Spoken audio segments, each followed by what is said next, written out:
രാജ്യസഭയിൽ നിർണായക നീക്കവുമായി കേന്ദ്ര സർക്കാർ ബി.ജെ.പി. അംഗങ്ങൾക്ക് വിപ്പ്.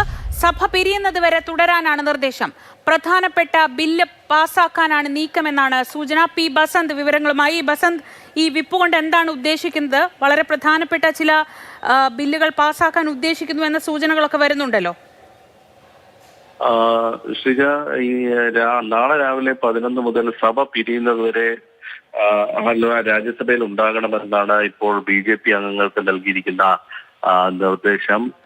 പ്രധാനമായും 5 ബില്ലുകളാണ് ഇത്തവണത്തെ സമ്മേളനത്തിൽ വരുന്നത് എന്നുള്ളതാണ് ഔദ്യോഗികമായി എം.പിമാർക്ക് സർക്കുലേറ്റ് ചെയ്തിട്ടുള്ള പട്ടികയിലുള്ളത്. അതിലേറ്റവും പ്രധാനപ്പെട്ടത് വന്ദേമാതരം പാടുന്നത് തടസ്സപ്പെടുത്തൽ, നിർബന്ധമായും ജനന മരണം രജിസ്റ്റർ ചെയ്യൽ തുടങ്ങിയുള്ള കാര്യങ്ങളാണ്. ഡീലിമിറ്റേഷൻ ബിൽ അടക്കമുള്ളവ ഈ പറയുന്ന ഔദ്യോഗികമായി നൽകിയ പട്ടികയിലില്ല എങ്കിലും സർക്കാരിന് വേണമെങ്കിൽ അത് കൊണ്ടുവരാവുന്നതാണ്. രാജ്യസഭയിൽ 118 അംഗങ്ങളുടെ പിന്തുണ ഇപ്പോൾ ബി.ജെ.പിക്ക് ഉണ്ട്, എൻ.ഡി.എക്കുണ്ട്. BJP NDA സഖ്യത്തിനുണ്ട്. 123 അംഗങ്ങളുടേതാണ് ഭൂരിപക്ഷ പിന്തുണ വേണ്ടത്. പക്ഷേ 118 എത്തിയിരിക്കുന്ന ഒരു സാഹചര്യമുണ്ട്.